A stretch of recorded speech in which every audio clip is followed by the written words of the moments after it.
All right, welcome back to another episode of the Buffalo Happy Hour. What's up, Mike? Derek, we are with Western New York Heroes. Yes, absolutely. We're here with you guys. You want to introduce yourself a little bit?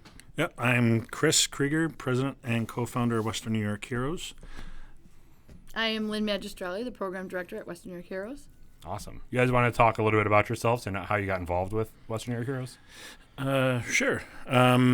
Western New York Heroes started in 2007. It was on really my behalf, a fluke, I guess, if you will. Being in Iraq 2003-04 and coming home and dealing with my own injuries and illnesses and in and out of the hospital and not being able to work. I had a mortgage that I had to pay, and the banks didn't want to hear it. And, I had car payments I had to keep up with and utility payments, and no one wanted to listen to it. They just wanted their money. And, between borrowing from family and friends and, at some point the family and friend ATM kind of ran out. Right. And Hunt Real Estate kind of stepped up to the plate and said, hey, let's try putting a fundraiser together and see if we can help get you out of this hole and have a fresh start. Well, it was great. Hundreds and hundreds of people showed up. Wow.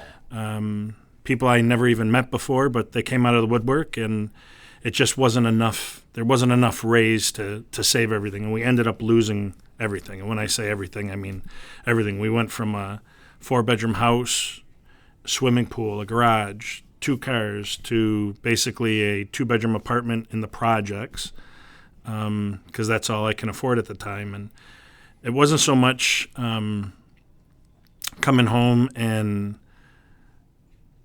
having everything stripped from me. It was coming home and watching everything get stripped from my kids. Mm-hmm. Going from you can run and jump and scream and put the golf club through the window for the 3rd time because it's our window, we'll just put in another one. Going from that to an apartment where you got to answer to a landlord now, and Right. you got to stop breaking the windows, and they don't want the running and the jumping and the screaming. And next door was drug dealing, and across the street was prostitution and everything else that goes with living in an environment like that, I'm going to say. And I grew angry. In my head, there were things going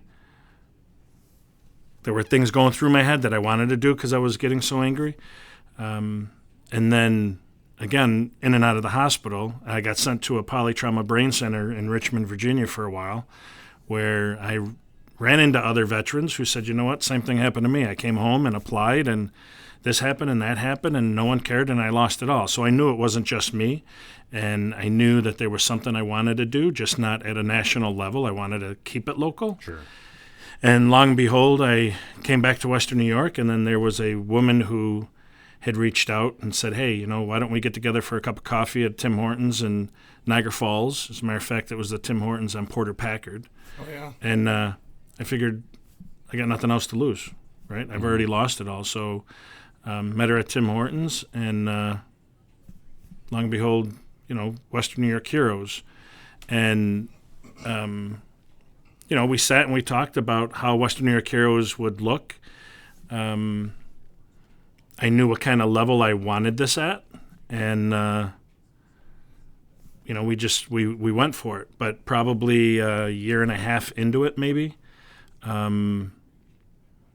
it became overwhelming. Now you're getting the big support and the donations coming in, and I've just, after the first year and a half or so, I've just been running with it.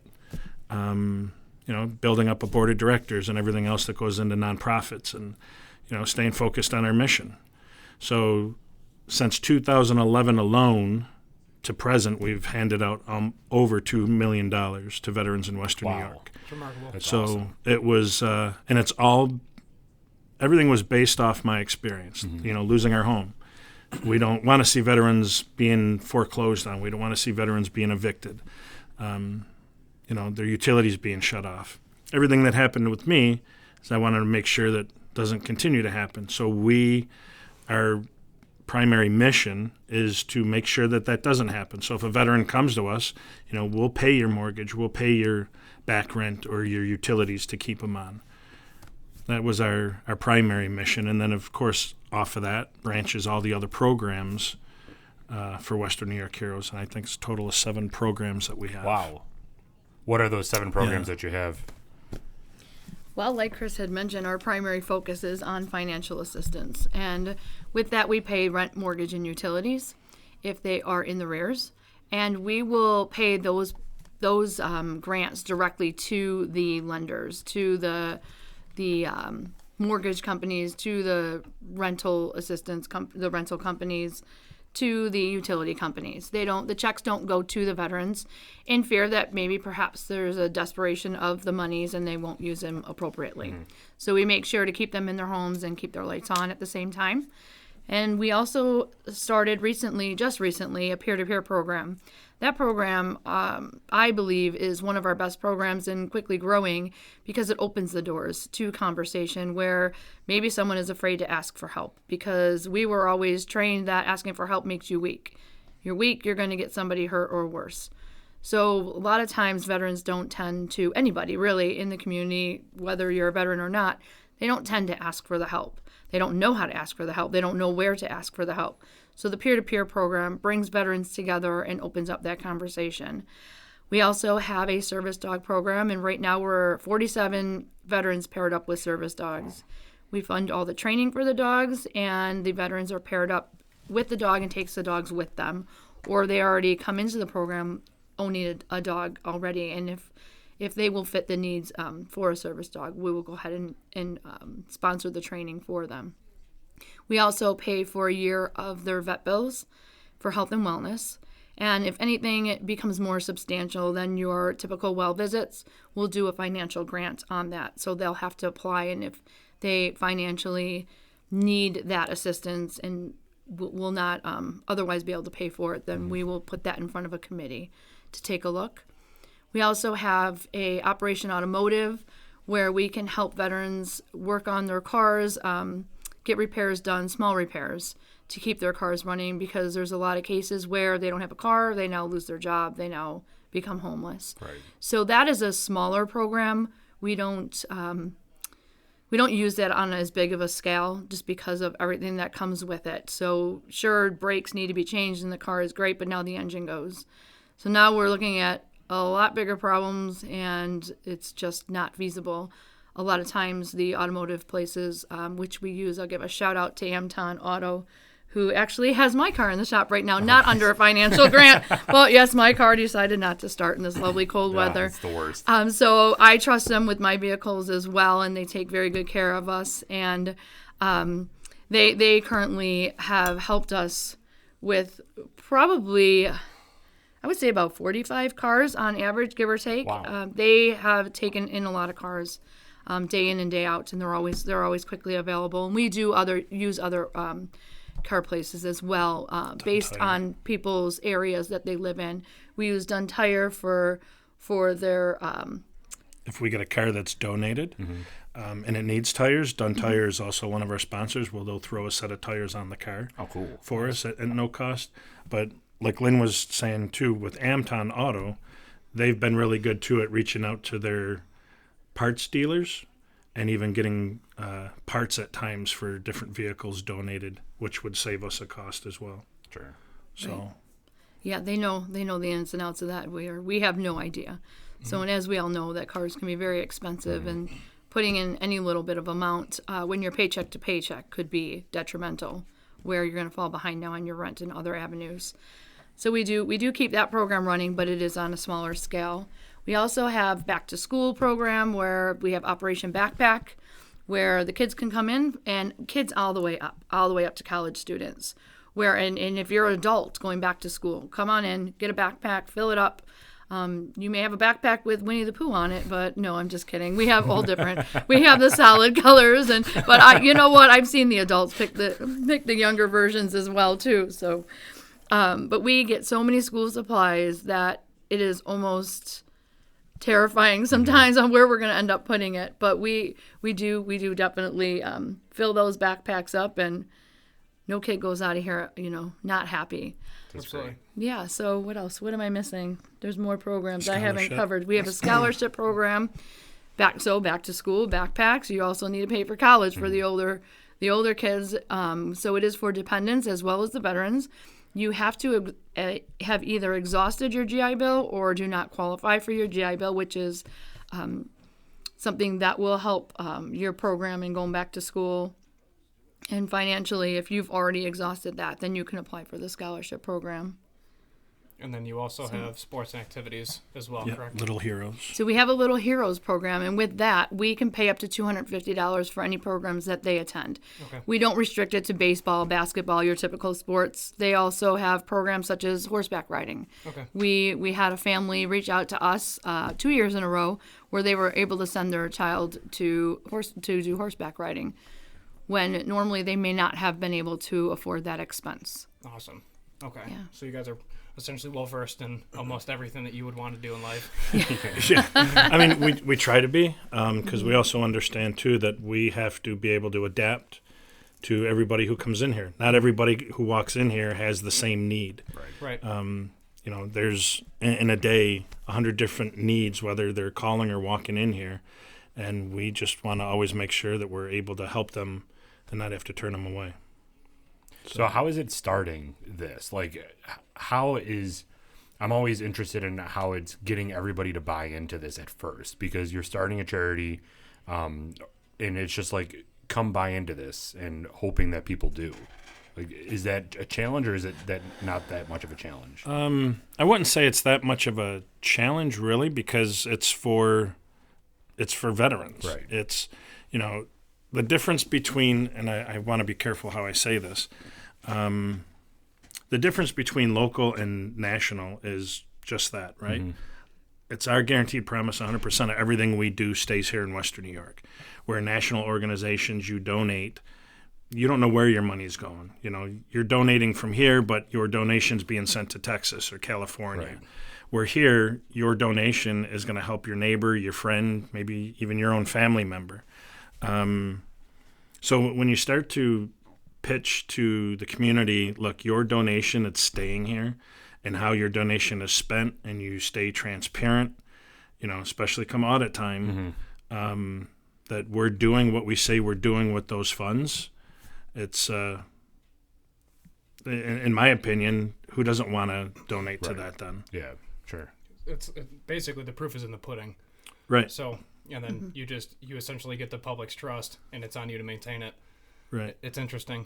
So this started in 2007. You mentioned a few things that you went through. Can we start initially too? Like, when did you join the military and kind of go from there? I joined 92, and then I injured my leg in boot camp and got put out on a medical. I had to wait 2 years. Okay. That 2 years came and went, and they wouldn't take me back. So I basically argued and fought that you have men and women in the military that don't want to be in, and you won't let them go. And then you have those who want to be in, and you won't take them. Right. So I got back in 97. Was it all within the same branch, or did you bounce branches?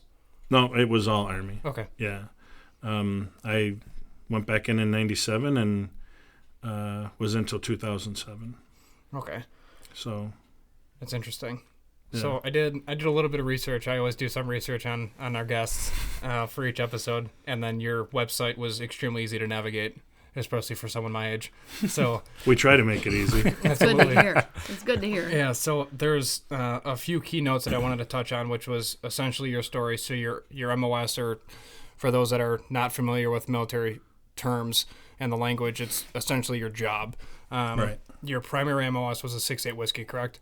Correct. So a medic, and then your secondary MOS was 31 Bravo? Yeah, it used to be 95. Okay. And then they switched it over to a 30 series. So my secondary was military police. Military police. Interesting. I'm sure you got some flack for that with the boys. Yeah, it was... yeah. Yeah. Got it. Say it like it is. Yeah. Yeah. So in 98, you secured cross-country munitions. Yeah, it was called Operation Golden, if I remember correctly, Operation Golden Cargill. Okay. And it was really, when I look back at it, it was like a 2-week party. Really? You know, Drinking it was, whiskey? huh? Drinking whiskey? Yeah. You know, it was the whole. It's funny because we were told that, you know, everything's supposed to be kept silent, secret. Nobody's supposed to be knowing, you know, they're coming through their city, their town, their village. That never happened. I mean, it was people not, you know, don't come through here. And, you know, we had a job to do. And really, all in all, it was, you know, we did our job during the day. And at night, I remember we're drinking and eating Taco Bell. So. Where was this? Sierra Madre Mountains in California. Oh, okay. Interesting. Yeah. That's wild. Yeah. So as a matter of fact, on that, we were out in the desert. We told the commander that we were going to make a Taco Bell run. It was, I don't know, 11 o'clock at night. And really, we were doing a alcohol run. And coming back through the desert, we had an owl, a horned owl, fly right through the windshield and land in the back seat of the truck we were driving. So, you know, now here we are, no alcohol, or no Taco Bell, but we have all this alcohol, and figuring out how we're going to explain to the commander this horned owl that's an endangered species and how it came through the windshield and landed in the back seat. So It's believable. that violates every like range Right. brief ever. Yeah. Where Right. they literally state every time, "Don't harm the wildlife." Yeah. And now they just. But said we a did wildlife- nothing. We were just driving along, Not and to we the saw commander. this horned owl coming, and you know, obviously we were traveling at a high rate of speed, and it came right through the windshield and into the Wow. back seat. How'd that work out? So it was, you know, a couple guys in, you know, uniform. We're screaming like a bunch of girls because we don't know what just happened. Right. We actually stopped and got out, and we didn't see the owl anywhere. And then we got back in the vehicle and started driving again, and it came around. It lived. Started flapping, and well, it eventually it died.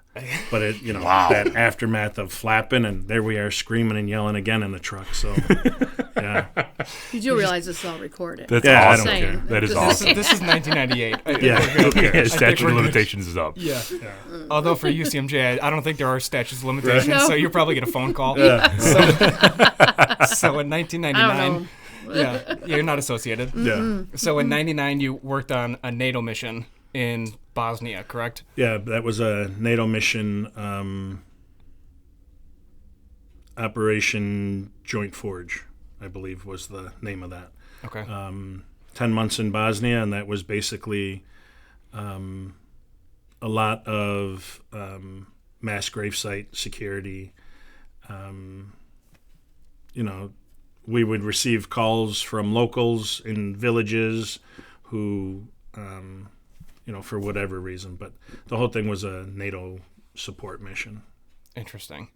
That's wild. Yeah. From there, 01, 9/11 happened. Yep, 9/11 happened in 01, and at the time I was working for, they were Rural Metro Ambulance, which now they're AMR. And I was working the overnights and came home and got some shut-eye, woke up, and I turned on the TV, and obviously it was all over every channel, right? Yeah. Right. And I thought that I was watching Die Hard, and turned the channel, and there it was again. Turned the channel, and I thought the clicker was dead. Then it, you know, dawned on me that no, this is really happening. It's going on. And a little bit later, I got a phone call saying that we were put on alert, and we should have our stuff ready. And there's me going, yeah, we're not going anywhere. Nothing's going to happen. And then when the second tower collapsed, that's when, you know, they got the call and said you have 1 hour. Wow. And I'm racing around now trying to stuff everything in my bag that should have already been stuffed in my bag. But yeah, we were right off to the armory and packing and loading everything up. And So you were in the Guard or Reserves at that point? Yeah, the Guard.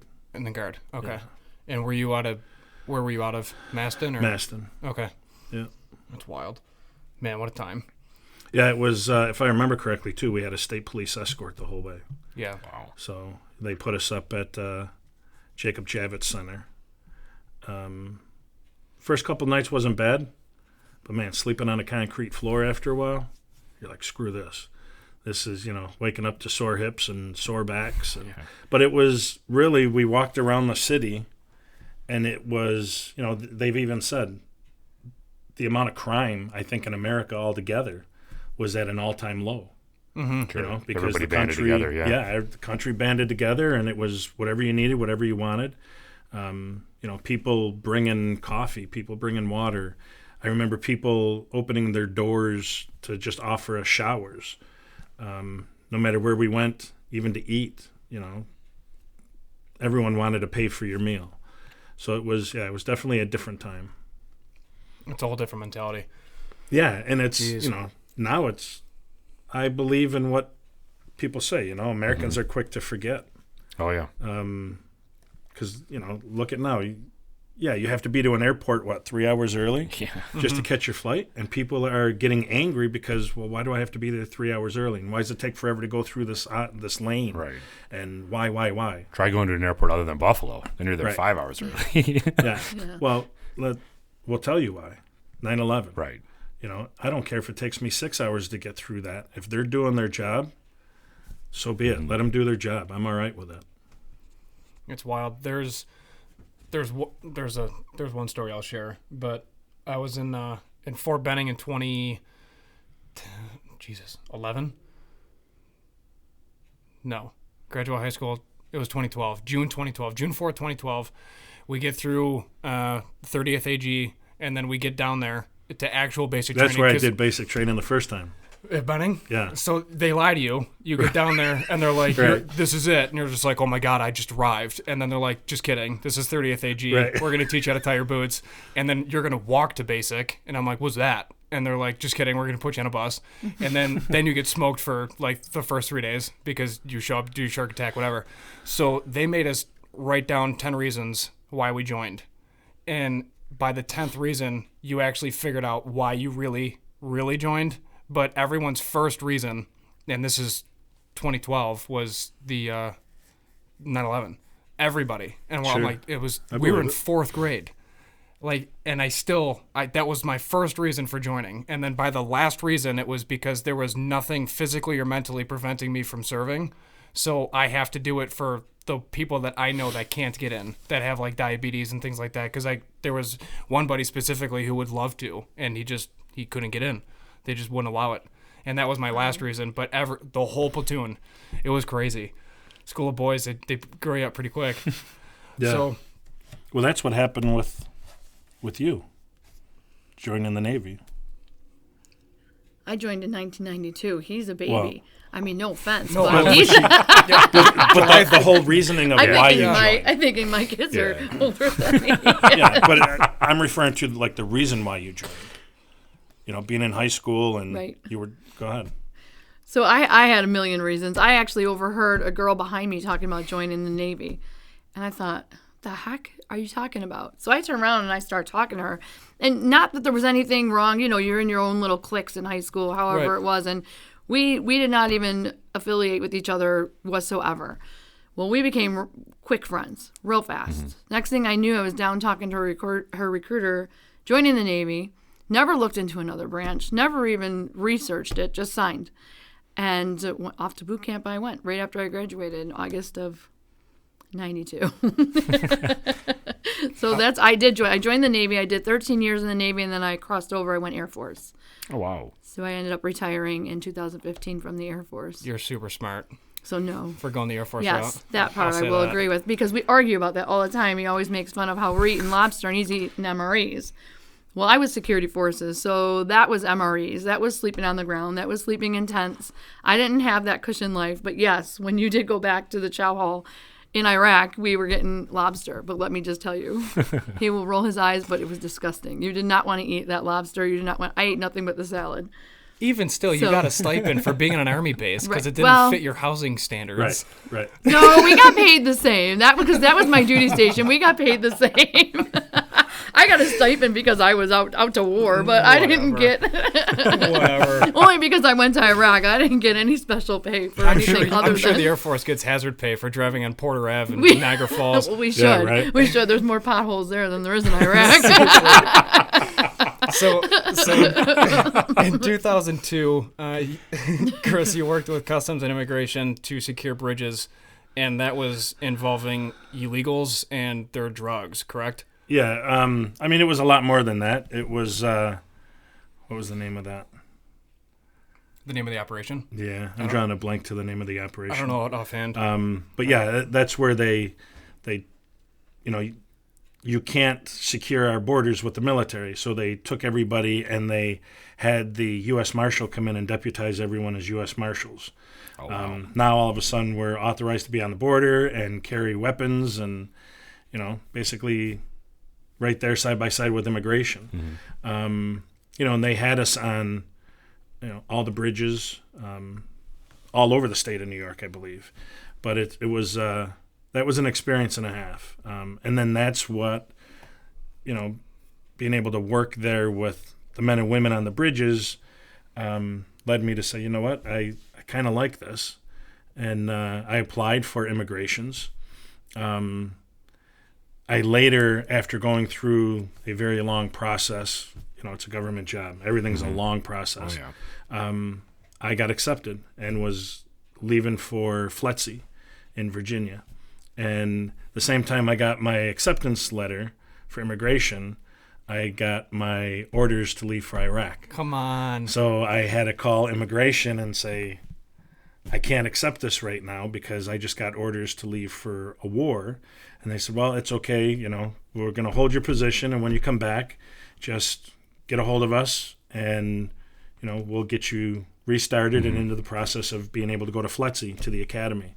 Well, when I came back, I called and they said no.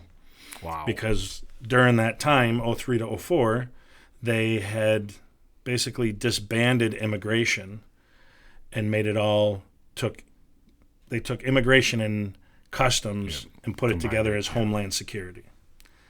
So I had to, if I wanted, I would have had to reapply all over again. And that was almost a year long. I was like, you know what? The heck with it. That sucks. So, yeah. Everything happens for reasons. That's what they say. Yeah. No kidding. So on that deployment, unfortunately, some things occurred to you. Do you want to touch on that? Yeah, I mean, like anyone else, it's, we lost our friends. As a medic, it sucks to be a medic. Sure does. But it's, we had our camp mortared, a lot of casualties that night. My vehicle was hit, a direct hit with a 2 155 shells that were daisy chained together. And I want to say it was probably on week 2, towards the end, where you start doing the right seat, left seat, right along. I was in the gun. We were securing a fuel convoy.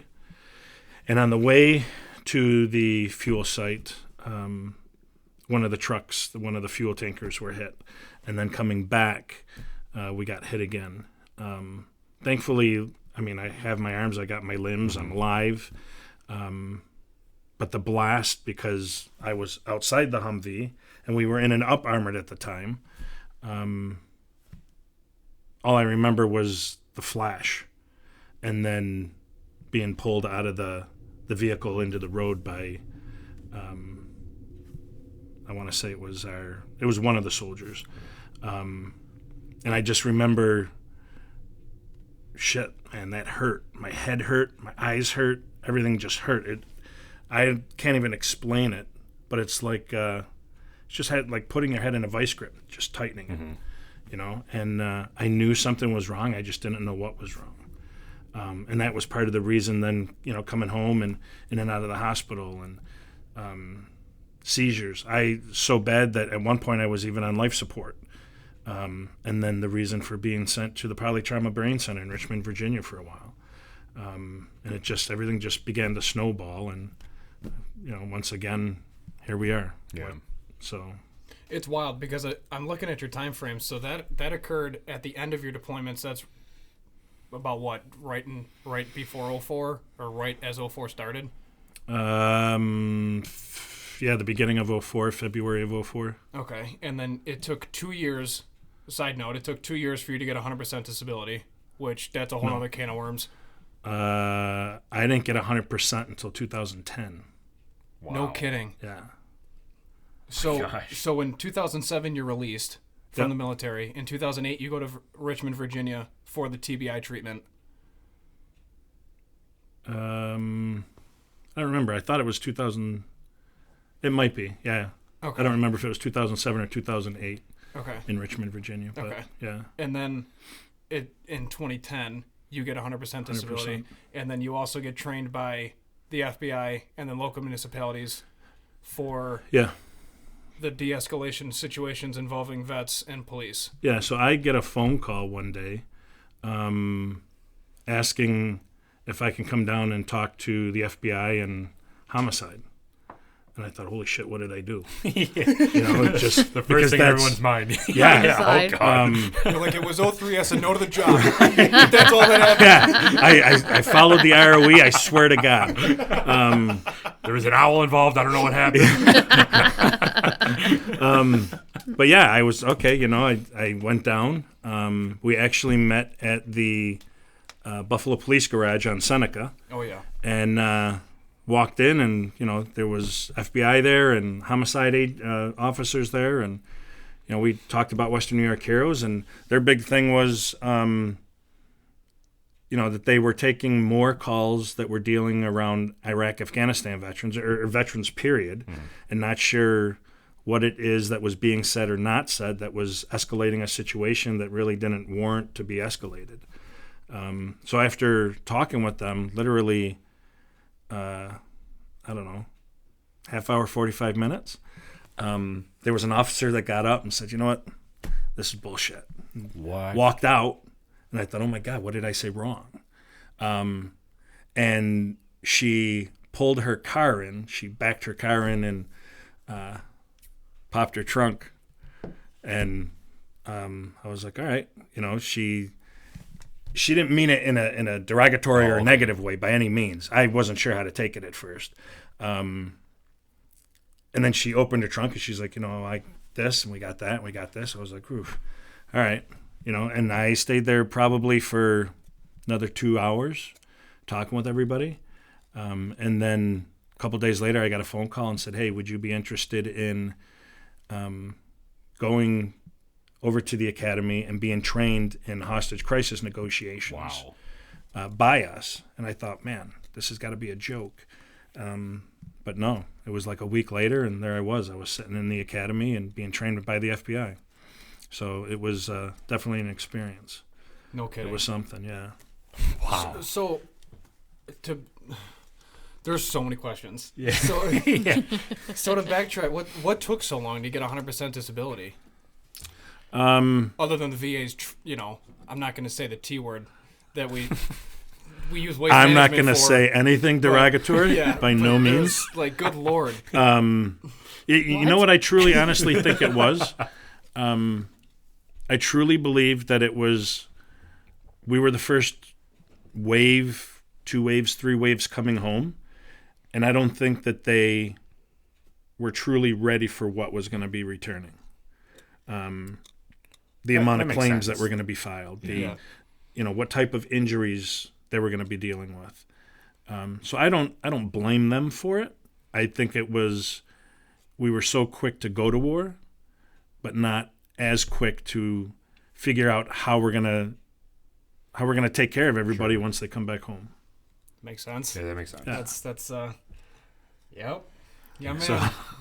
So Yeah. pretty funny. that's Man, that's frustrating. Okay. Yeah. So on a lighter note, you're in the academy, you're hanging out with people that are going to be future agents, and you're sitting around staring. no. These they were already agents, so they were just going through the hostage crisis negotiations. So it's like a separate aspect of training? it all. Okay, Yeah. okay. And really, it's not like I spent weeks in an academy. It was a week long, You went 8 through hours a day. rigorous academy training. Yeah, it was everything squeezed into 40 hours. Yeah. Right down to, and it was fun. It was a lot of fun. Towards the end, they did all the role play between the phones. Learning what not to say, learning what not to, or who not to bring into a situation. So if you have an angry individual and, their parent or their spouse is the one that set them off, you really don't want to be bringing that person in to try and calm them down. Sure. So yeah, it was a whole matter of, if you say something and you get caught lying to that individual, now you lost their trust and you just escalated this whole thing even more. So it was all based on, whatever happens, just try to keep everybody very calm until basically everyone else can figure it out.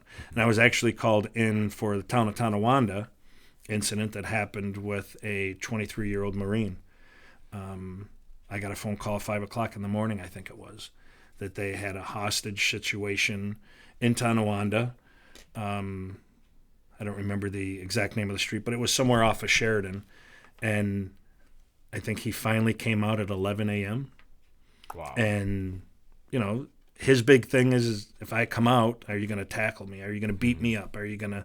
No, everyone gave the word, just come on out. And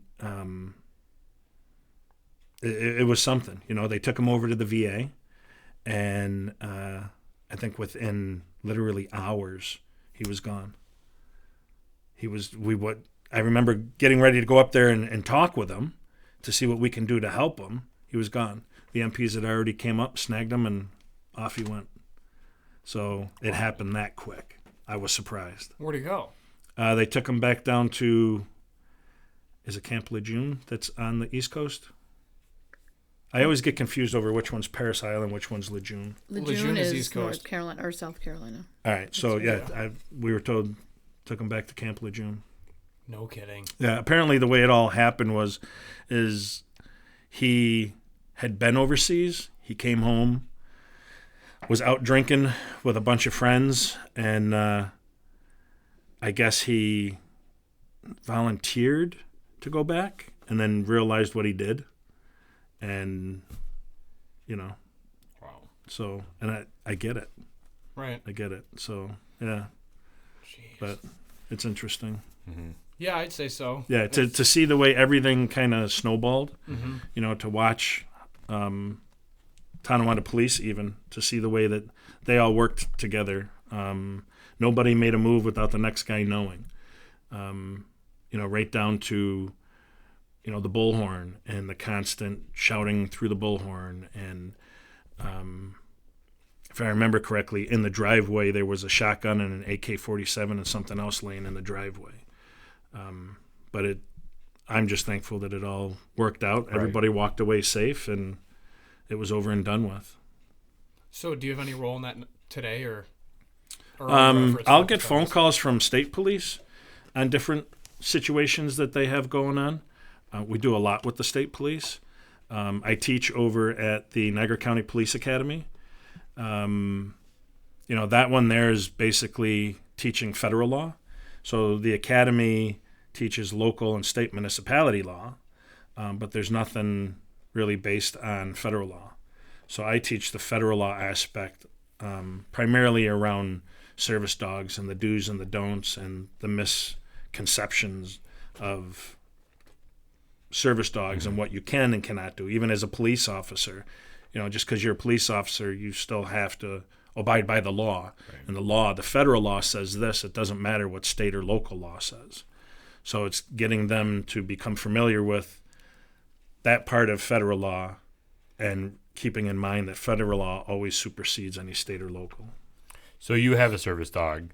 Can you talk about what the do's and don'ts with the service dog? Because people see them all the time, and I don't think people necessarily know what to do. Yeah, it's like an awkward situation Yeah. where people have no clue and they're like, if I see a vest, I'm not going to touch. And Right. that's it. Then they literally just like leave the room. And you know what? That's a lot more than what we see or get. We see the opposite. We see just the opposite. Yeah. No kidding. I was yeah. I was golfing with a guy, and our partner, the second or our third threesome that we had, he brought a service dog to go golf with us, and my friend was like trying to pet him. Was like, it a dude, husky? don't do it. Yeah. German Shepherd. Yeah. That's one of our dogs. I know what Yeah, you're talking about. he very nice guy. It was awesome Yeah. to golf with him. Good But golfer. the kid that I was with just didn't understand service dogs at all. Right. And I'm like, listen, you don't touch him. There's no need for you to touch him. Like, if he wanted you to touch him, he'll ask you to touch him, but he doesn't. So do you want to talk a little bit about service dogs and kind of the role that they play? Yeah. So Positive for Heroes started in 2013. Okay. I got my first service dog in 2012. It was a pit bull. The whole misconception of pit bulls, they're nasty, angry, aggressive dogs. Amazing You know dogs. what? Pit bulls are the most loving, obedient, loyal dogs. I don't care what anyone says. It's not the dog. It's like everyone complaining about the gun killed so-and-so. It's not the gun. It's the guy behind the gun, right? Oh, yeah. So pit bulls are the same way. It's Get my palms sweaty now. We're on video. yeah. So it's not the dog at all. It's the person. It's the handler. It's you can train a guinea pig to attack. So if you're training a pit bull to attack, they're going to attack. My pit bull was nothing but love and wanted to be loved up on. So the way it happened is that I became a statistic. I ended up in a divorce, and during the divorce, my kids came to me and said, "Hey, Dad, you need a dog." Well, they were kids at the time, right? So what the hell do kids know? I just thought it was their way of saying, we want a dog, but don't want to clean up the shit and walk it and feed it, right? That's So- probably what happened. Yeah. So I kept pushing it off, and finally they broke me down. I said, okay, fine, well, let's go to the SPCA. And we went to the SPCA, and at the time they were on Ensminger Road in Tonawanda. And, I knew what was going to happen. It's like going to the dealership. You know damn well you're not going to look at a car. You're coming home with something whether you want to or not. So true. So, Yeah. and that's what happened. We walked into the SPCA and we had looked at a couple different dogs that I thought were tough, macho. Like, look at this badass dog. This is the dog. And my kids were running. So I'm like, all right, this isn't going to work. If the kids are afraid of it, it's not going to work. So I wanted to call it a night, and the kids wanted to look at one more dog, and it was another pit bull. And we opened up the door, and basically he came out, and he, if you know about pit bulls, they're leaners. So they like to come up and lean themselves into you. And that's what he had done. Leaned right into me, and it was almost like, please don't put me back, don't put me back. I was like, well, shit, I guess there it is. We're coming home with a dog. We immediately, went and adopted him. And after a while, I knew I felt different. I just didn't want to admit it. But my kids pointed out, hey, Dad, you seem different since us having the dog. And I thought, your kids, what the hell do you know? Shut up and go play. And again, I didn't want to admit it. So friends of mine said, hey, well, why don't you let us take a look at him and make him a service dog for you? And I absolutely, again, I fought it because I didn't want that added stigma, combat veteran, PTSD, service dog, you're a kook. Right. Yeah, where's your camel hat? Right, yeah. People look at people with service dogs and go, well, you're not in a wheelchair. You're not drooling on yourself, and you have all your limbs. Why do you need a service dog? And we deal with that all the time. We could be out somewhere, and people will come up and go, hey, what's wrong with you? Why do you need a service dog? You look fine. Yeah. You look crazy. fine. So my friends broke me down. Okay, fine, take the dog, make him a service dog. And now I was able to take him everywhere and do more than I would have done if I didn't have him. Getting out in the community more, going to more events, going to even family parties, whatever it was. And then in 2013, October of 2013, the VA cut out all funding for service dogs, saying, they didn't believe that it worked. Wow. And I had gone to my board of directors and said, I want to create this program. I want to call it Positive for Heroes, and I want us to do service dogs. And the board of directors at the time said absolutely not. And when I asked why, they said, well, we're not in the business to rescue dogs. And I said, you're right. I want to use the dogs to rescue veterans. There's a difference. And they still said no.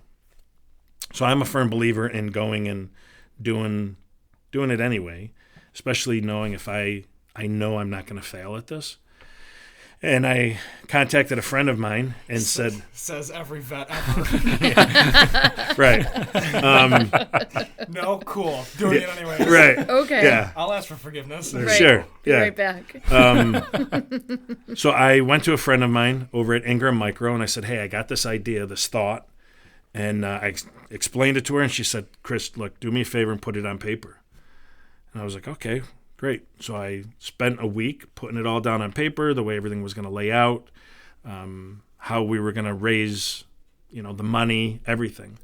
And turned it into her, and shortly thereafter, I'm going to say weeks after, I got a phone call, and they gave us the first $50,000 to launch the program. Wow. So I came back to my board, and I said, look, we got a problem here.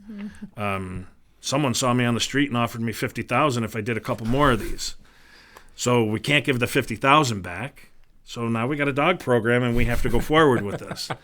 And, like Lynn said earlier, now we're up to 47 dogs that we have paired up in the community with veterans. And every dog is sponsored. So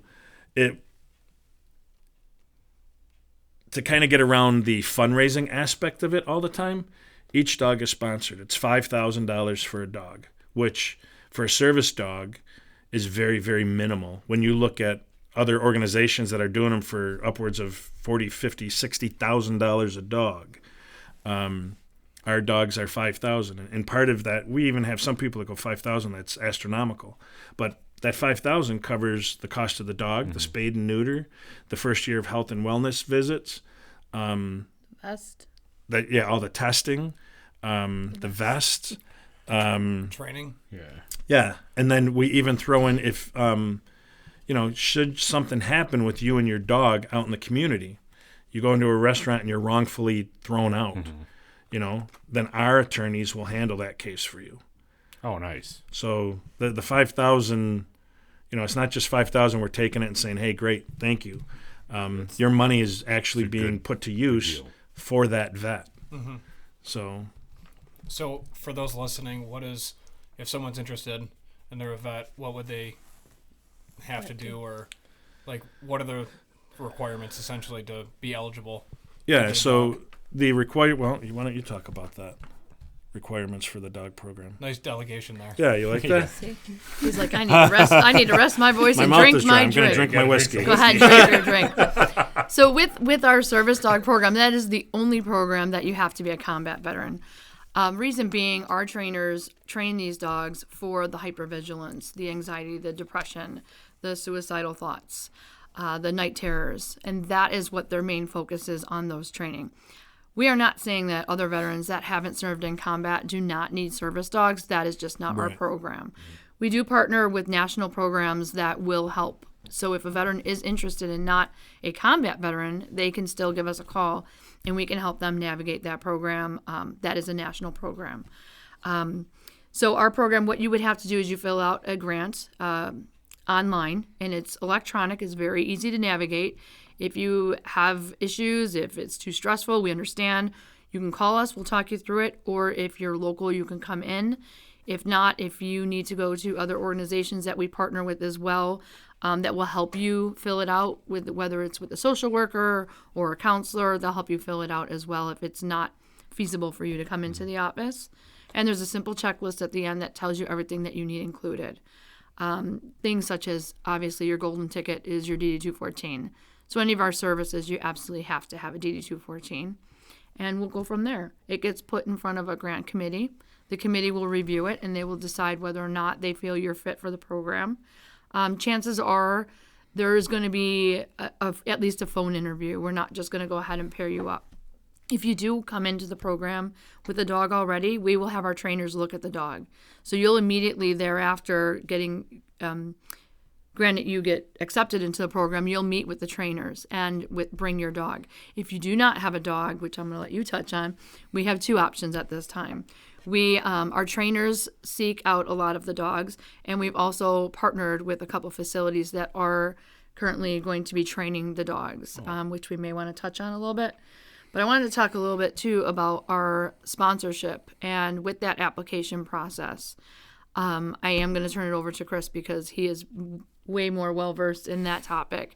But we do, and I'm not trying to kick it over to you. Yeah, right. He is way more well-versed in it, and I just want it deserves that respect with the conversation on how we work with sponsors, but it does follow up. We take a portion of their grants, and whether it be a note, sometimes they will submit a suicide note with it that they had previously written. Sometimes they're submitting documentation on their medical records that they have severe PTSD, anxiety, depression, whatever the case may be, whether it was handwritten from the veteran, which 9 times out of 10 it is, them explaining to us why they feel they need the service dog, or the letter from the counselor. We take that letter and we shred it.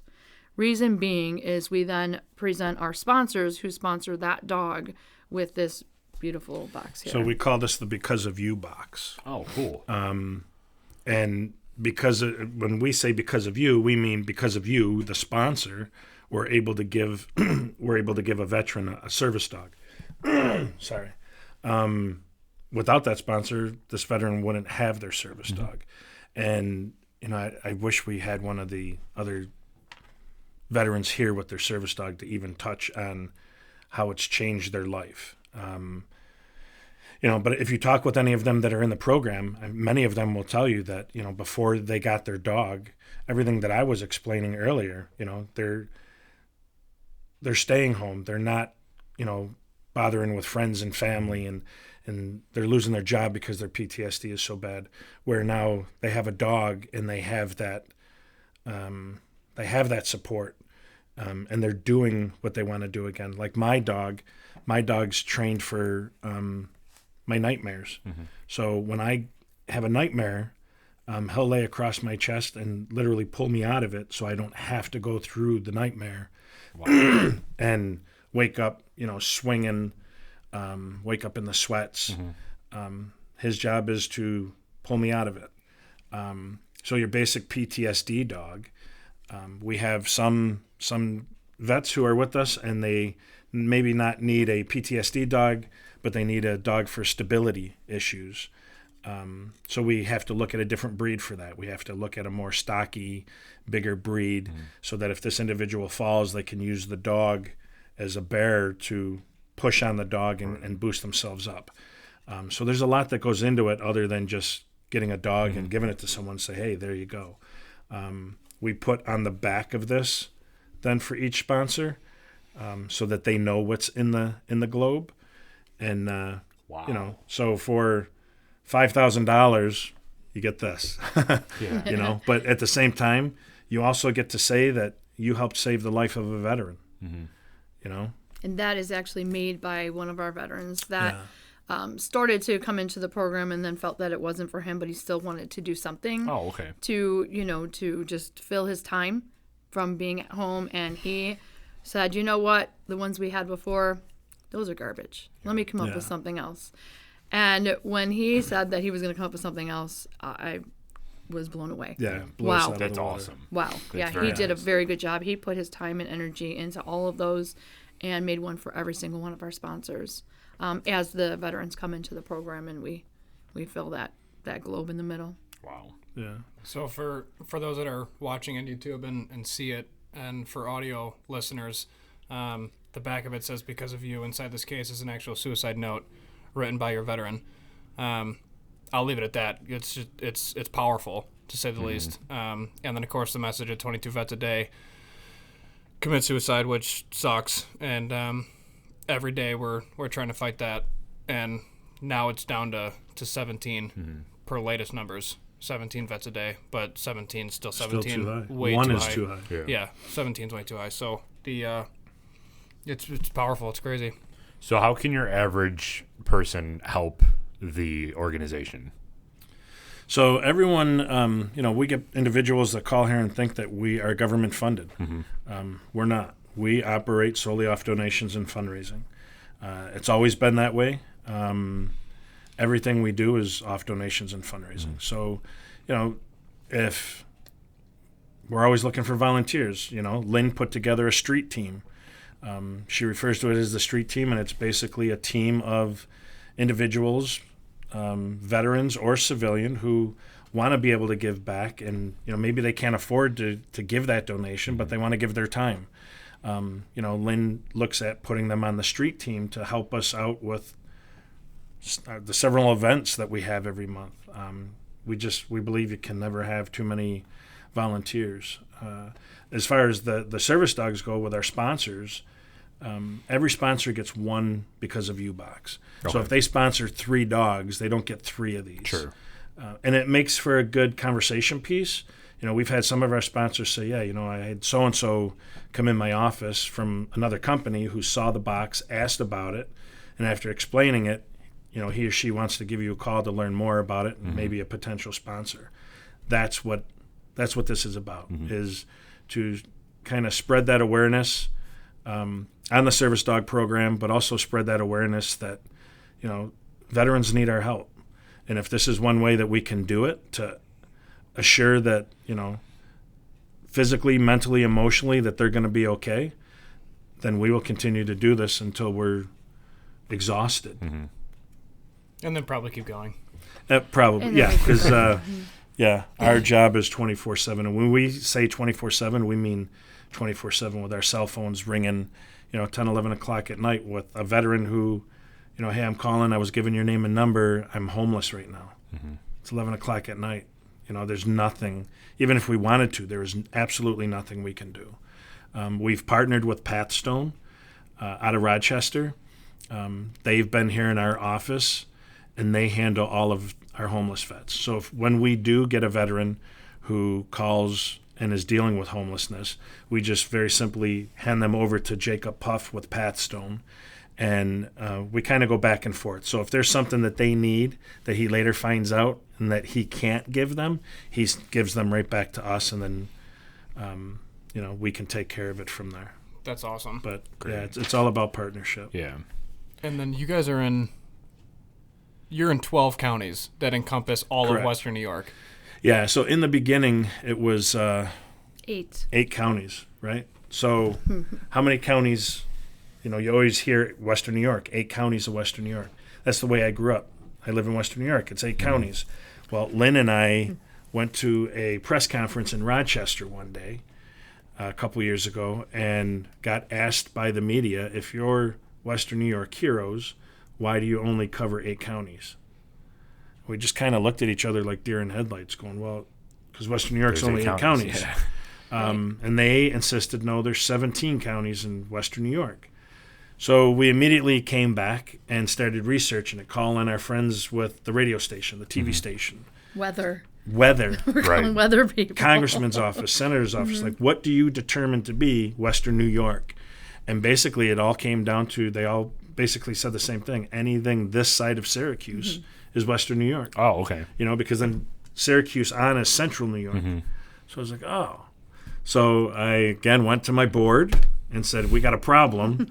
We got to figure this out. Right. Because we're a couple counties short of Western New York. So we agreed to pick up 4 counties then, taking us to 12. But our goal is to eventually be able to pick up the remaining 5 and be able to do all 17 counties. Our thing is great. We can do all 17 counties right now. Right. We can pour all kinds of funding or financial assistance into those counties, but we need some sort of a return. We need the backing and support of those communities to do the fundraising, to support us, to get behind what we're doing for them. That's a big, big step. Yeah.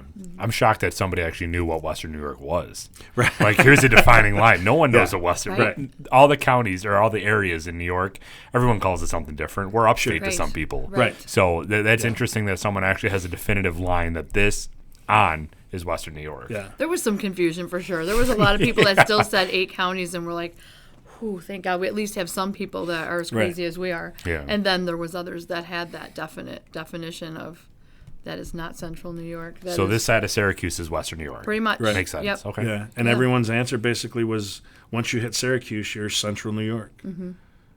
So Interesting. I'd like to know how far before it's or Eastern New York. Right. Yeah. I don't know. Right. Yeah. Upstate, downstate, Right, all that right. stuff. Yeah. Yeah. Yeah. Southern, everything. It's a Yeah. you guys have a nice little catch-all phrase on your website too for your county map, because you're like, this automatically updates every 7 minutes. I'm like, all right, so they're on top of this. Like, Yeah, just watching it. this is not going to be forgotten. Yeah. I didn't even know that was on there. Well, we should also talk why we're here today too. Yeah. So do you want to? Yeah, we should touch on that. Yeah. So We got whiskey. Yep. so we got whiskey. Yours is still pretty full. Oh, So- I've been sipping. Yeah. We're pros now. We're on our There you 16th, go. 17th episode, 18th now. So yeah, we're good at this. So Derek and I wanted to, when we initially started this whole hobby, it was a joke on a golf course, and now we're sitting here with legitimate equipment, and I barely still know how to operate a mic, but I'm trying to figure it out. Is we wanted to at first hit like a specific number of subscribers, and then introduce merchandise, and then reinvest the merchandise into the community immediately, and try to make an impact so that we're directly relating with the community, right? But we realized pretty quick, it was about the 4th episode that we recorded, we brought it back up, and we said, screw that. Like, why hit a benchmark? Who cares? Like, if we can, if we raise $2, we can reinvest the $2 into the community. It would be great, because $2 is more than before. Sure. So we figured, why not introduce merchandise now, sell it, and then give a portion of the proceeds back to the community immediately. And then it was actually a pretty quick conversation of, okay, well, who do we give it to? And I was like, yeah, that makes sense. That's like you. Like, okay, put it on paper. So you go Right. back and you open up Word, and you're Start like, typing. I'm seeing paper, but no, you're fine. So you're like, Too once, much whiskey. once- Yeah. just because you open up the Word document doesn't mean that everything's on paper. So we basically came up with a merchandise idea and wanted to sell it, and lost my train of thought because of the Yeah. mic. No, What you're was- good. what was I So- saying? So About the merchandise sales that we want to donate it back in our whole process of trying to figure out a company. Oh, or yeah. Something So- I wanted to. So I went to the Googles, and I was like, well, Google who Docs. doesn't get federal grants? Because there's always that bad rap, and where does your money go? And we didn't want to deal with that either. So I said, well, let's find somebody that will use the money, A, correctly, B, expediently, and then C, with a purpose. Like, they know exactly where it's going, and it's going into the right hands, And then locally, too. and local. So I was like, well, I know of this group by name. I know they do a lot of good things. Let's reach out and see what happens. So then I reached out on Instagram with a DM and got a response the next day, which was great, because that allowed us to then move forward with our course of action on how we're going to, make all this happen. And then we partnered with Queen City Creative Works, came up with a t-shirt, threw our logo on it, and here we are. So now this is it. I'm just going to show up like the old school mob with an envelope, and then give you guys a portion of the proceeds. Take a picture so people see that it's real. So our I 14 love the subscribers. shirts too. Yeah, Yeah, well, they we do got look sharp. We got They're 50 shirts very because we sharp. wanted to start off small to begin with, like Sure. because we Right. don't know how many people are going to buy it. We're already halfway sold, and they didn't even officially Yeah. release yet. Like Yeah. this is the official announcement of us releasing our merchandise, Right. Because we wanted to talk with you to do that. So we're already halfway sold. We're talking about our next batch, what we want to do, what time frame we want to do. Do we want to do long sleeves? Because eventually winter will come back up quicker than we know it. So yeah, Right. But yeah, so a portion of all the sales that we make are going to go right back to Western New York Heroes. So That's that's why we fabulous. wanted to share with Appreciate you guys. that. Thank you. Absolutely, thank you. Yeah. Yeah. Yeah. Means So a come lot. on, subscribers. Yeah, Yeah. Well, I said my let's get goal it was going. 25. Yeah. It's gonna happen. I Right. bet you got them. Yeah, thank you. Appreciate that because welcome. everything that you guys do to share the video will definitely help us grow and then ultimately bring it back to you guys as well. And we would have to talk about the whiskey that we have here today too. So Yes. in our episode, we try to have whiskey. We're not alcoholics, but we do like to drink whiskey every once in a while. So we met up with the Cask and Crew team over in Rochester, and she gave us a bunch of bottles for us to try. And this is their authentic rye blend. So we all poured a glass. and want to know what your thoughts are on it. What do you Smooth. think? Yeah, smooth, very smooth. I like it because there's no some of them you drink and you, like you said earlier, right? It tastes like you're drinking a ball of fire. This is smooth. There's no. Usually, if I drink a ball of fire, I'm like, Yeah. oh, right. I haven't made that face once, so No. this is awesome. I've been watching Yeah, because I saw your first up and I was like, this is it. I saw you both. There you go. Eyes on you both. I saw him peering through his glass. I watched you. What Oh, do you this is do? You sweet. normally drink whiskey straight, or do you do cocktails with it? I love a good Manhattan. Okay, there you go. Yeah, Well, now we know for the next episode. Right. Because we're like, we're going to show up drinking neat like men. we have a segment. That's all right. We have a segment in our show every week when we do review different whiskeys, local whiskeys. We do the cocktail section. So my next question would be, what is your favorite cocktail? And you said Manhattan, so I appreciate sweet that. vermouth Manhattan. There you go. Yeah, Love absolutely. it. You heard it here first, folks. Heard all weekend in D.C. Yeah, right. Well, we're just past the hour mark. We're at about an hour and 5 minutes. So is there anything else that you would like to talk about the Western New York Heroes to kind of close us out? Your social media for sure. Yeah. So people Social know where to media. follow you. Yeah. If anybody wants to buy a case or a pallet. Here you go. Candy bars. No, Oh, this is candy all you. bars. Yes. And Yeah, also that beers is- too, right? You sell beer? Well, no. Oh, So okay. Ellicottville Brewing Company did that batch for us. I got so excited when I saw that. Yeah. Just so you know. It is still in I will stores. still get you Oh, some. okay. And Okay, that too. cool. So they reached out to us to say, hey, we would like to do a batch of brew to support you, and we got so many dollars for everyone sold, and they brought us down to Ellicottville to actually taste it coming right off the Oh, lawn. cool. And it was We watched them. we watched it going in the can and the lid's getting sealed, and took it right off the That's awesome. the runner and cracked it open, and cheers to everybody. They were a hoot. The whole team was yeah. fun. It's your own That's Willy awesome. Wonka experience. Sure, you're right. Yeah. Literally like Willy Wonka. That's No amazing. chocolate. And then we did a big release. We did a big release with that. I don't know, a couple weeks later at Santora's Pizzeria. Oh, okay. Yeah, they And- did it out here for us. So Yeah. that was nice. Yeah, and Nice. just packed the place. Now you're talking about pizza, So, so now Yeah. Derek's all excited. Now I'm real Right. excited. Pizza, You talked beer. about coffee earlier. I'm just in a mess Coffee. right now. But you can ever buy it get at you can buy the beer at Tops, Walmart, Wegmans, Consumer Beverages. I know there's a couple more I'm missing, but The Dashes. proceeds That's still go back awesome. to you for Yeah. every sale. Royalty income. Love it. yeah. So it was it was nice. The can.